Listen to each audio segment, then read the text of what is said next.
நாகை, கரூர், புதுக்கோட்டை ஆகிய இடங்களில் மினி டைட்டல் பூங்கா அமைக்க சுமார் 120 கோடி ரூபாய் மதிப்பில் டெண்டர் கோரப்பட்டுள்ள நிலையில் 2000க்கும் மேற்பட்ட வேலைவாய்ப்புகள் உருவாக்கப்பட உள்ளதால் அப்பகுதி மக்கள் மகிழ்ச்சியடைந்துள்ளனர். தமிழ்நாடு அரசு பல்வேறு தொழில் முதலீடுகளை ஈர்த்து வருவதன் காரணமாக பல ஆயிரம் நிறுவனங்கள் தங்களது தொழில்களை தொடங்கி வருகிறது.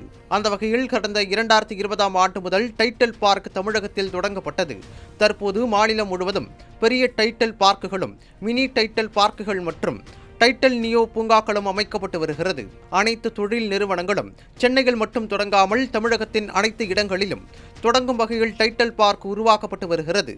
அதன்படி சென்னை மட்டுமல்லாமல் திருச்சி, மதுரை, கோயம்புத்தூர், வேலூர், திருப்பூர், சேலம், தஞ்சாவூர், காரைக்குடி, விழுப்புரம் போன்ற 2ஆம் மற்றும் 3ஆம் நிலை நகரங்களிலும் உருவாக்கப்படுகிறது. இதனால் கிராமப்புற அருகிலும் வளர்ச்சி ஏற்படுகிறது.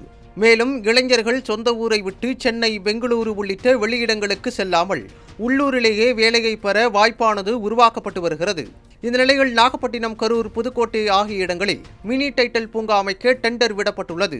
அதன்படி நாகையில் 42 கோடியில் 58,660 சதுர அடி பரப்பளவில் தரைத்தளம் மற்றும் 3ஆம் தளங்களுடன் கூடிய மினி டைட்டல் பார்க் கட்டுவதற்கும் டெண்டர் கோரப்பட்டுள்ளது.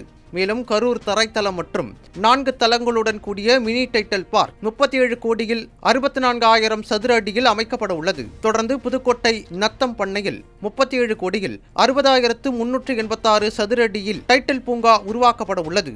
இதற்கான கட்டுமான பணி மேற்கொள்ள தற்போது டெண்டர் விடப்பட்டுள்ளது. ஒவ்வொரு டைட்டல் பூங்காவும் சராசரியாக தலா 60,000 சதுர அடியில் கட்டப்பட உள்ளது.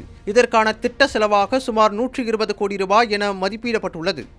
தகுதியான நிறுவனங்களை தேர்வு செய்து கட்டுமான பணிகளை 4 மாதங்களுக்குள் துவங்க திட்டமிடப்பட்டு உள்ளது. 3 டைட்டல் பார்க் வாயிலாக 2000க்கும் மேற்பட்ட வேலைவாய்ப்புகள் உருவாக்கப்பட உள்ளது குறிப்பிடத்தக்கது.